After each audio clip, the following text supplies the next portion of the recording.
condamnation éternelle envers la Palestine et son peuple. Et voilà, donc nous sommes arrivés à la dernière partie de notre émission, c'est consacrée à l'interview et pour cela j'ai le plaisir de recevoir donc Dr Ibrahim El-Beheri, spécialiste en droit international. Bonjour. Bonjour. Je suis toujours ravie de vous recevoir sur notre plateau. C'est vraiment un plaisir pour moi aussi de partager avec vous cette émission. Alors Dr Ibrahim, il y a une semaine, plusieurs pays ont reconnu devant l'Assemblée générale des Nations Unies l'État palestinien. Parmi ces pays, il y a des grandes puissances telles que la France, le Royaume-Uni. Bref, ils étaient plusieurs à reconnaître. Est-ce que cette reconnaissance a un impact concret? L'impact concret de la reconnaissance de l'État de Palestine. Bien évidemment, pour mieux comprendre la situation, faut-il retourner un peu à la proclamation de l'État palestinien à l'époque de Yasser Arafat. Le lendemain de cette proclamation qui a eu lieu en Algérie pendant les années 80, à cette époque, presque 50 États ont reconnu la Palestine, notamment les pays arabes et les États africains. Donc la Palestine, comme État reconnu par ces 50 pays, a commencé d'exercer plus ou moins ses prérogatives sur la scène internationale. Bien évidemment, on a vu qu'Israël, ça les dérangeait, cette proclamation à l'époque, et il a œuvré par tous les moyens pour contrarier l'autorité palestinienne qui représentait le peuple palestinien à l'époque. On a même vu que Hamas, à titre d'exemple, est considéré en Occident comme étant la création d'Israël même. Donc il y a quelques jours, j'ai vu l'ancien chef de la diplomatie française, Dominique de Villepin, parler de ces sujets en affirmant que Hamas a été financé par 1,5 milliard de dollars avec l'approbation du Premier ministre israélien Benjamin Netanyahu pour se débarrasser du Qatar. Exactement. L'objectif était celui-ci, à savoir contrarier l'autorité palestinienne qui représentait cet État. Pourquoi? Parce qu'Israël ne veut pas qu'il y ait un État palestinien côte à côte, toujours. Israël, dès sa création, si on retourne un peu en 1947, il y a eu une recommandation de l'Assemblée générale qui a approuvé la solution de deux États. Israël d'un côté et la Palestine de l'autre. Les Arabes se sont opposés, on est parti dans les guerres bien connues, et après la guerre de 73 et la paix conclue, on a commencé d'aménager nos positions et d'accepter la présence, l'existence d'Israël, et en contrepartie, l'existence d'un État palestinien. Donc la Palestine comme État a eu une présence même au sein de l'organisation internationale, à savoir l'ONU.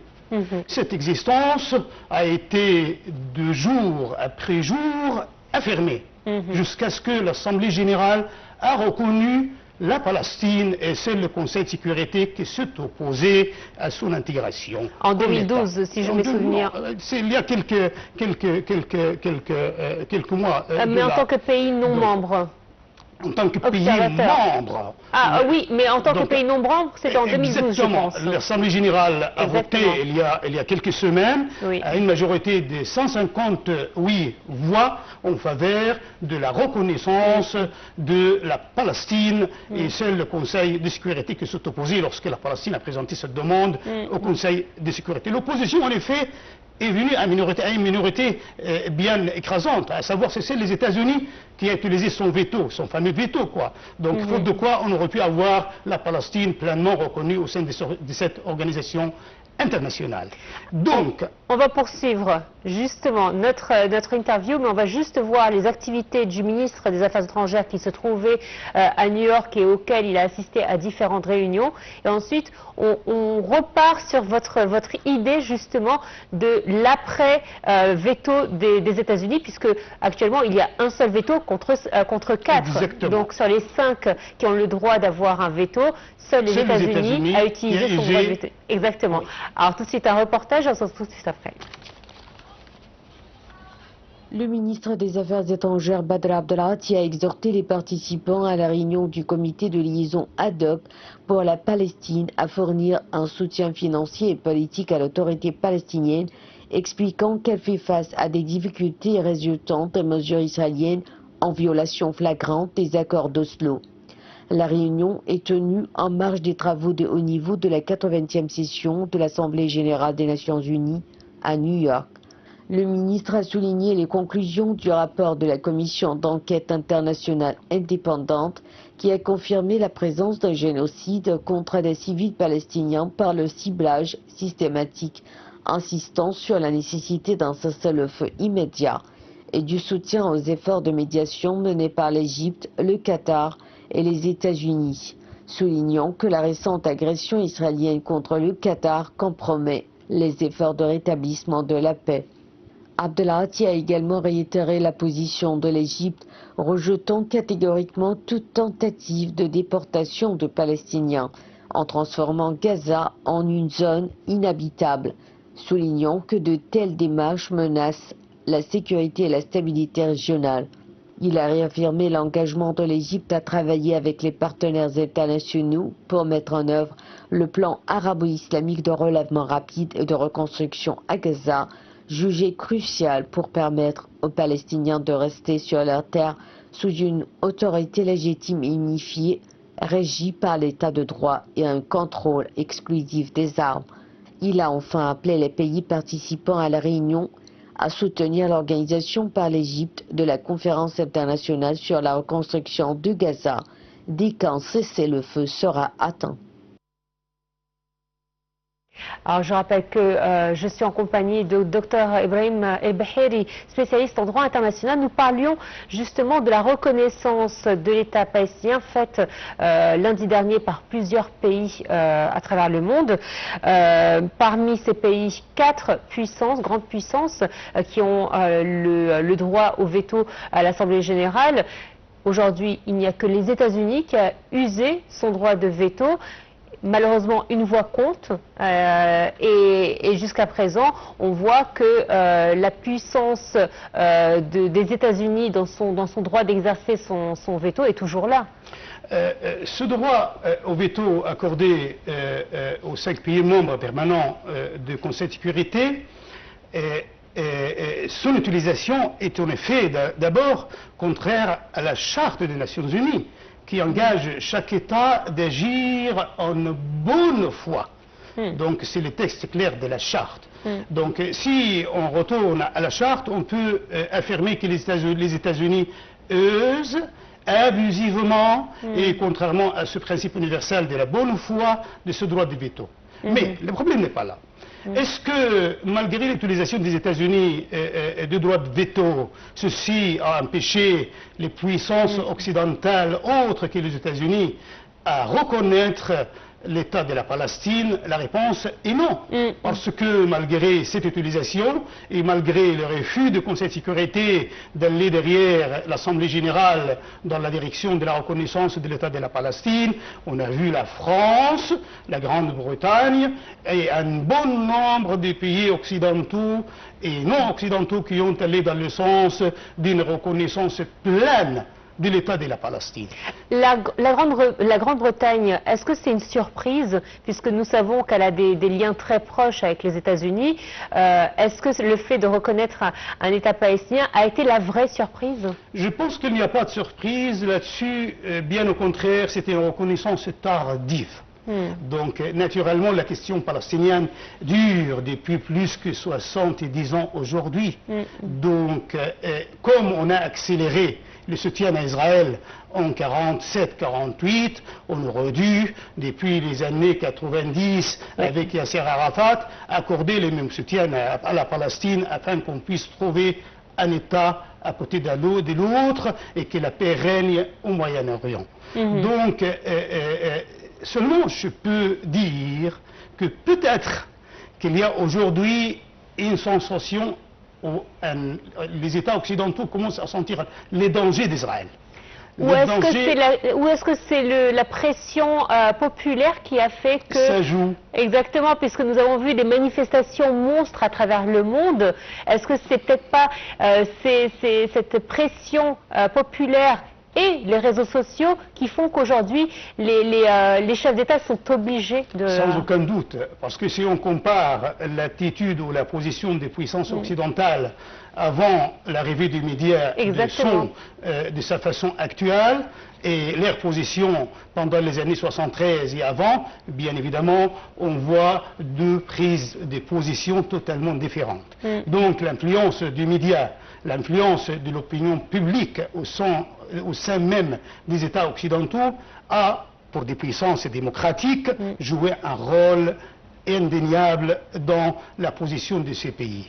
Et on peut, comme je l'ai dit il y a quelques instants, sentir que même les États occidentaux commencent à dévoiler, à divulguer les intentions d'Israël sur la scène internationale. On entend parler aujourd'hui à la télé française, à titre d'exemple, de la part de certains anciens responsables, qu'Israël se réfugie derrière l'histoire des otages pour en effet refuser la reconnaissance de l'État palestinien. En effet, ils disent même qu'elle cherche à réaliser aujourd'hui son espoir de grande Israël. Et cet espoir est condamné même par ces avis de l'Occident qui considèrent que la reconnaissance de l'État palestinien est aujourd'hui utilisé comme un moyen de pression, comme un message adressé à Israël et à ses responsables,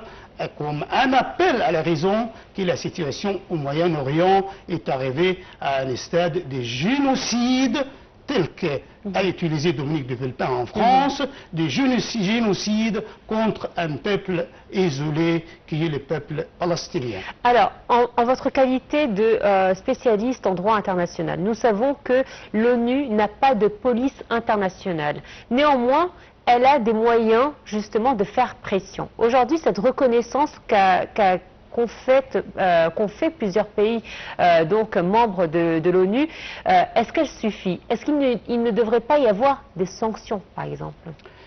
D'abord, pour qu'un État existe, il faut avoir trois piliers.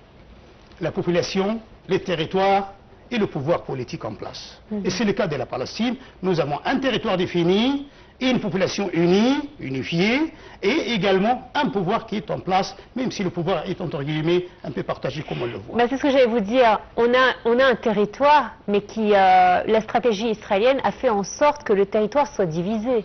L'occupation israélienne des territoires palestiniens n'empêche en rien l'existence d'un État.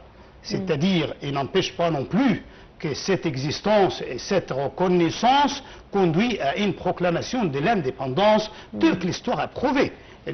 Vous vous rappelez de l'histoire de colonisation et de décolonisation. L'Égypte même était un pays considéré, reconnu et colonisé par la Grande-Bretagne. Donc la reconnaissance de l'Égypte comme étant un État à part entière en droit international et dans la société internationale n'a pas empêché ce pays à exercer ses prérogatives jusqu'à ce que l'occupant anglais en 52, ou 56, 54 précisément, a quitté les territoires égyptiens. Donc, seulement ce qu'on doit reconnaître, que Israël œuvre par tous ses moyens pour empêcher, prohiber, interdire la proclamation ou l'existence de cet État palestinien, parce que cet État, en effet, correspond à un handicap contre Israël, le grand Israël. Donc, ils œuvrent par tous les moyens pour que cet État ne soit pas effectif sur la scène internationale. Mais est-ce que les Nations Unies peuvent jouer un rôle? Il peut jouer un rôle. Comme on a dit, seul le veto américain qui l'empêche. L'ONU, jusqu'à aujourd'hui, a commencé d'adopter des positions plus positives par rapport aux positions adoptées pendant les années passées. Est-ce qu'il y a un moyen de contourner le veto américain? par rapport au veto américain, il n'y a pas de moyen, le seul moyen pour le contourner, c'est le fait accompli, à savoir que la société internationale, que la communauté internationale impose aux États-Unis l'existence même de la Palestine. On dit au droit international que la règle du droit peut être contestée. Et avec la pratique contenue, cette règle acquiert la qualité de la coutume internationale.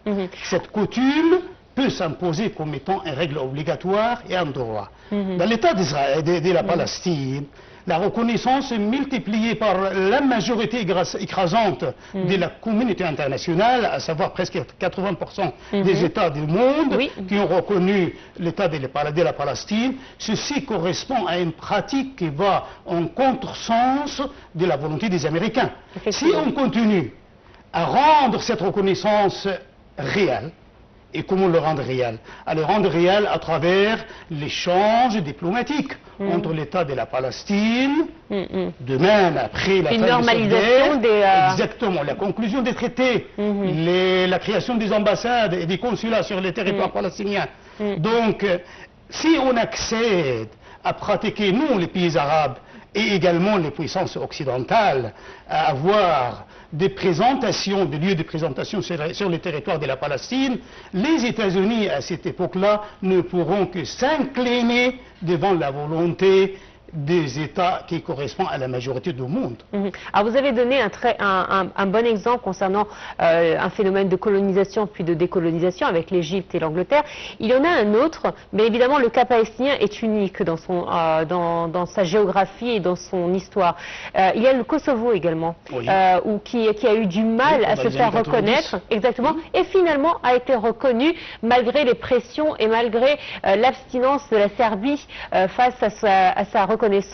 Est-ce que ça nous donne espoir concernant le futur de la Palestine? Il n'y a pas de doute que demain, si on réussit à empêcher Israël à annexer les territoires palestiniens, soyez sûrs que cet État palestinien pleinement reconnu aujourd'hui sera réellement existant demain. Seulement le soutien du monde arabe est indispensable, parce que l'Occident aujourd'hui rend des messages à Israël.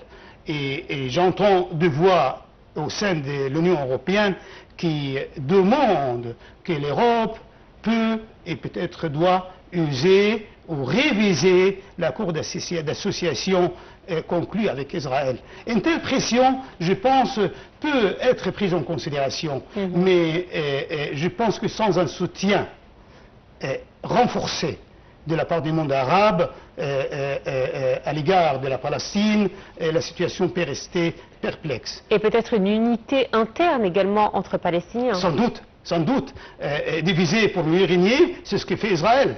Comme on l'a dit tout à l'heure, Hamas même est une création d'Israël entre guillemets, quoi. Donc cette création a été faite pour contrarier l'autorité palestinienne. Donc c'est notre rôle aussi, notre rôle, à savoir le monde arabe. L'Égypte a accompli un rôle formidable. Elle essaye par tous les moyens, et on a entendu les chefs de la diplomatie égyptienne hier parler aux États-Unis d'un génocide, demander une commission d'enquête. Alors, je pense personnellement que le lendemain de la fin de cette guerre menée contre les Palestiniens, qu'une commission d'enquête, voire un tribunal ad hoc qui demande de rendre compte à l'encontre des responsables israéliens peut et peut-être devrait avoir lieu, mais seulement une fois on arrive à stopper la volonté israélienne de chasser les Palestiniens de chez eux, parce que s'ils réussissent avec le Gazaoui, ils vont l'essayer après avec la Cisjordanie, et on craint qu'après Israël ne s'arrêtera pas là. Donc je pense qu'aujourd'hui, comme je l'ai dit la dernière fois, les Arabes devraient se réveiller et voir qu'il y a un danger sur leurs frontières, sur leurs portes, et qu'ils ne devraient pas laisser les Palestiniens vraiment tout seuls. L'Égypte a assumé sa pleine responsabilité depuis 1948 jusqu'à aujourd'hui. Et l'Égypte a besoin d'un soutien sans faille afin qu'elle puisse continuer à exercer ce rôle qu'elle n'abandonnera jamais. Très brièvement, est-ce que le monde sous-estime ou surestime Israël? Aujourd'hui, si on parle de l'opinion publique internationale, on doit voir qu'il y a une sous-estimation. On l'a vu il y a quelques jours lorsque le Premier ministre israélien était au sein des Nations Unies. On a vu combien de représentants des pays ont quitté la salle à l'Assemblée générale. Cette attitude, cette position démontre à tel point, oui, il y a une méprise, si je peux utiliser les termes, il y a une méprise contre un État qui se considère méprisé pendant la Deuxième Guerre mondiale, qui se considère victime de la Shoah. Aujourd'hui, il agit en Palestine d'une façon encore plus grave. Regardez ces images et comparez-les avec la Grande Guerre mondiale. C'est presque les mêmes images, si ce n'est pas pur.